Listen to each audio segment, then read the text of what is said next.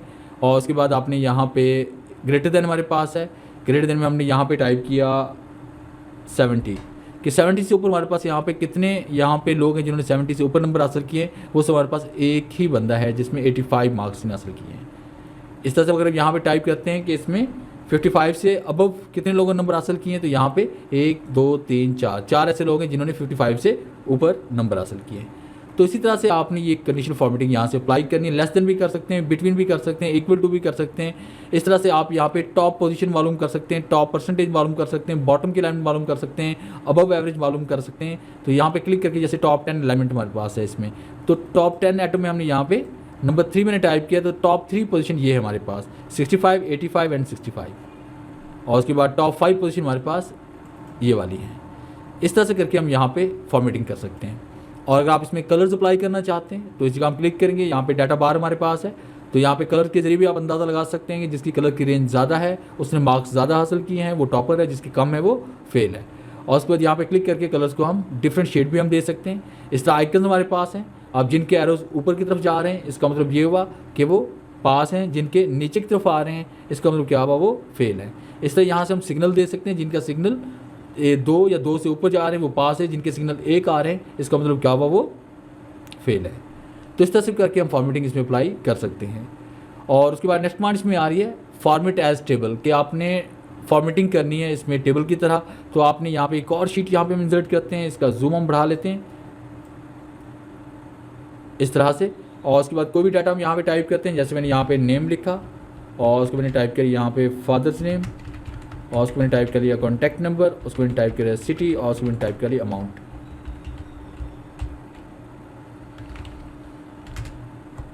और यहाँ से हमने डबल क्लिक कर दिया ताकि फादर नेम कंप्लीट शो हो जाए हमारे पास। इस तरह तमाम सेल को आप सेलेक्ट कर लें जिनकी फॉर्मेटिंग आप ऑटोमेटिक अप्लाई करना चाहते हैं, तो फॉर्मेट टेबल पे आ जाएं। और उसके बाद आपने यहाँ पे कलर स्कीम को आपने चूज़ करना है, और उसके बाद माई टेबल हैज़ हेडर पे आप क्लिक करें। ये कमांड आपने लाजमी सेलेक्ट करनी है ताकि आपकी ये वाली कमांड यहाँ पे ऊपर टॉप पे नज़र आए और यहीं पे फिल्टर आपके अप्लाई हों। और जैसे ओके क्लिक करेंगे तो यही फॉर्मेटिंग आपकी यहाँ पे अप्लाई हो जाएगी। और उसके बाद जो डाटा भी हम यहाँ पे राइट करेंगे, जैसे मैंने यहाँ पे कुछ वैल्यूज़ टाइप की,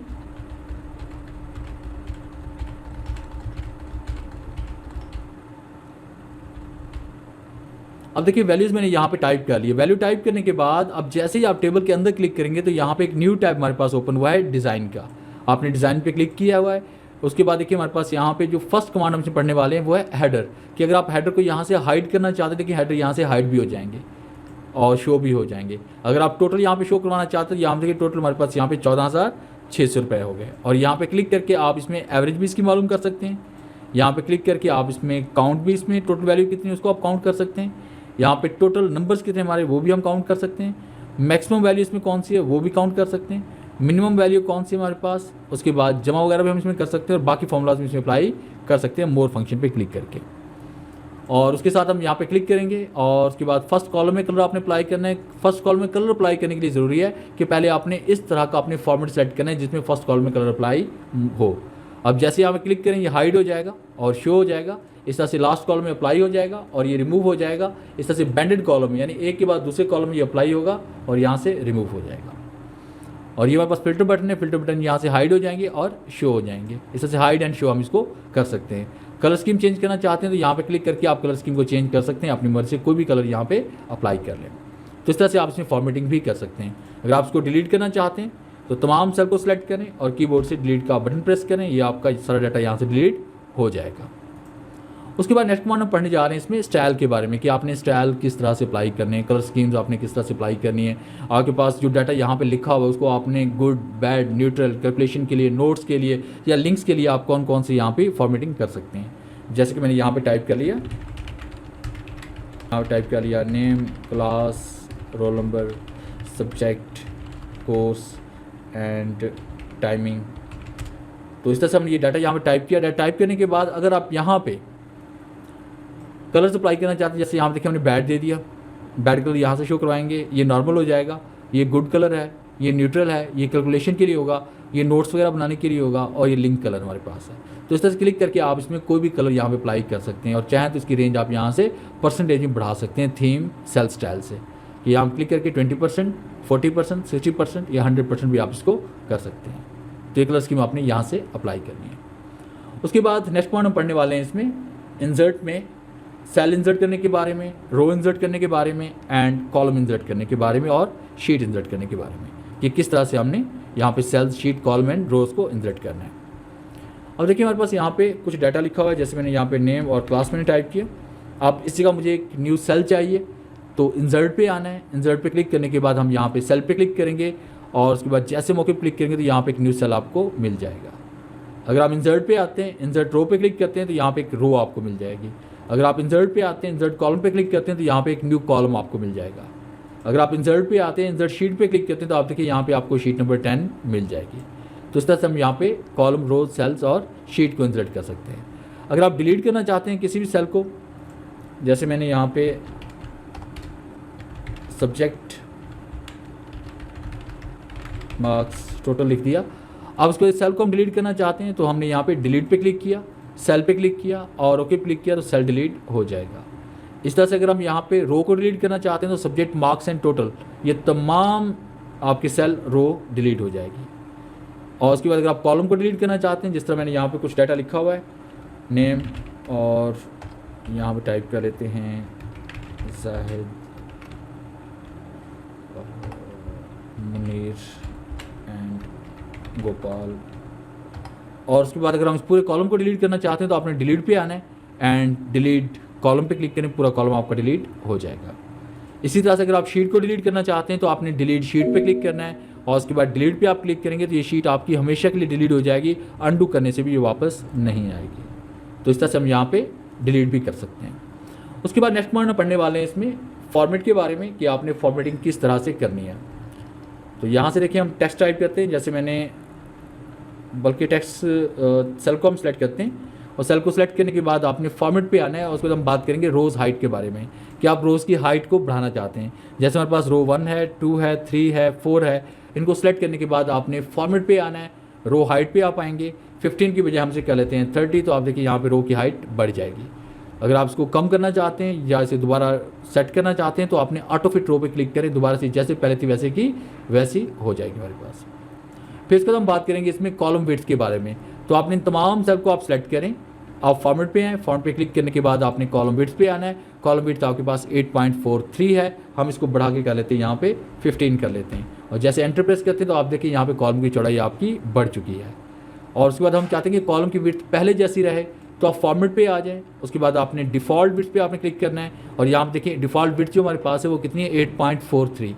तो इसके लिए हमने क्या करना है, फॉर्मेट पे आएंगे, दोबारा कॉलम विड्थ पे आएंगे और यहाँ पे दर्ज करेंगे 8.43 और एंटर प्रेस करेंगे, ये कॉलम जैसे पहले थे वैसे के वैसे हो जाएंगे। और उसके बाद हम यहाँ पे इसमें टाइप करते हैं नेम और फादर्स नेम, और उसके बाद यहाँ टाइप करते हैं कॉन्टैक्ट नंबर्स, और उसके बाद सिटी टाइप कर लेते हैं। अब हम चाहते हैं कि ये तहरीक के मुताबिक ऑटो फिट हो जाए, यानी अगर तहरीक का साइज़ बढ़ा तो कॉलम का साइज़ बढ़ जाए, तहरीक का साइज़ कम हो तो कॉलम का साइज़ भी कम हो जाए। तो यहाँ पे आप क्लिक करें, क्लिक करने के बाद आपने ऑटो फिट कॉलम विड्थ पे क्लिक करना है। तो कॉलम देखें तहरीक के मुताबिक एडजस्ट हो गए हैं, अगर तहरीक का साइज़ बढ़ा तो कॉलम का साइज़ बढ़ गया, अगर तहरीक का साइज़ कम हुआ तो कॉलम का साइज़ भी कम हो गया। उसके बाद नेक्स्ट कमांड हम पढ़ने वाले हैं इसमें हाइट के बारे में, कि अगर आप किसी भी रो को हाइड करना चाहते हैं, जैसे रो 1, 2, 3, 4 इनको हाइड करना चाहते हैं तो आप फॉर्मेट पे आ जाएं और अपनी हाइट पे आना है। हाइड रोज़ पे क्लिक करेंगे तो आप देखें 1 से लेकर 4 तक आपकी रोज़ हाइड हो चुकी हैं। अनहाइड करना चाहते हैं तो हाइट पे क्लिक करें एंड अनहाइड रोज़ पे क्लिक करें, दोबारा रोज़ शो हो जाएगी। इस तक कॉलम A, B और C को हम हाइड करना चाहते हैं तो आपने फॉर्मेट पे आना है, हाइड पे आना है, उसके बाद आपने हाइड कॉलम पे क्लिक करना है तो A, B, C कॉलम आपके पास हाइड हो चुका है। अनहाइड करना चाहते हैं तो आपने अनहाइड पे क्लिक करना है, यहाँ पे अनहाइड कॉलम पे क्लिक करें, ये दोबारा से शो हो जाएंगे। उसके बाद नेक्स्ट कमांड जिसमें आ रही है वो है हाइड शीट, कि आप पूरी शीट को हाइड करना चाहते हैं। इस तरह एक शीट मैंने हाइड की, फिर मैंने यहाँ पे क्लिक किया, दोबारा मैंने हाइड, यहाँ पे एक और शीट मैंने हाइड कर दी, तो इस तरह 2 शीट्स को मैं हाइड कर चुका हूँ। अनहाइड करने के लिए आपने फॉर्मेट पे आना है, उसके बाद आपने यहाँ पे क्लिक करना है इसमें अनहाइड शीट पे, और उसके बाद आपने शीट को सिलेक्ट करना है और ओके क्लिक करेंगे तो आपकी शीट अनहाइड हो जाएगी। फिर नेक्स्ट पॉइंट पढ़ेंगे इसमें रीनेम के बारे में। अब देखिए यहाँ पे हमारे पास शीट नंबर 10 आ रहा है, या शीट नंबर 7 है हमारे पास, या शीट नंबर 6 है, तो उसको रीनेम करने के लिए आपने रीनेम पे क्लिक करना है और यहाँ आप इसको नाम देते हैं और यहाँ पे हमने नाम देना है, जैसे मैंने इसको नाम दे दिया यहाँ पे कॉन्टैक्ट शीट के नाम से।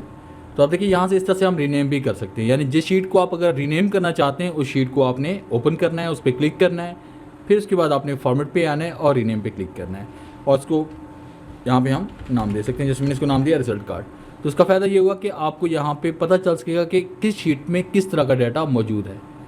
तो इस तरह से हम रीनेम से कर सकते हैं। और उसके बाद नेक्स्ट कमांड हम पढ़ने वाले हैं इसमें मूव और कॉपी शीट, कि अगर आपने एक शीट पहले से बनाई हुई और वैसे एक और शीट आप क्रिएट करना चाहते हैं तो इसके लिए आपने यहाँ पे मूव और कॉपी शीट का आपने यूज़ करना है कि आप सेम उसकी कॉपी बनाना चाहते हैं ताकि ओरिजिनल शीट जैसे है वैसी की वैसी रहे और वैसी इसकी एक कॉपी बन जाए। तो मूव और कॉपी शीट पे आप क्लिक करें और उसके बाद देखिए हम यहाँ पे बनाना चाहते हैं कॉन्टैक्ट शीट की यहाँ पे कॉपी, तो कॉन्टैक्ट शीट पे आप क्लिक करें, क्रिएट अ कॉपी क्लिक करें एंड ओके। इस तरह देखिए यहाँ पे हमारे पास कॉन्टैक्ट शीट 1 है और इसके बाद ये कॉन्टैक्ट शीट 2 है हमारे पास, तो ये ओरिजिनल है और ये इसकी डुप्लीकेट है। तो इस तरह से आप डुप्लीकेट क्रिएट कर सकते हैं। और उसके बाद नेक्स्ट कमांड हम पढ़ने जा रहे हैं इसमें टैब कलर के बारे में, कि अगर आपने किसी भी टैब को यहाँ पे कलर देना है, जैसे मैंने इस टैब को कलर दिया और उसके बाद यहाँ पे क्लिक करते हैं, क्लिक करने के बाद टैब कलर पे क्लिक किया, जैसे मैंने यहाँ पे इसको ग्रीन कलर दे दिया।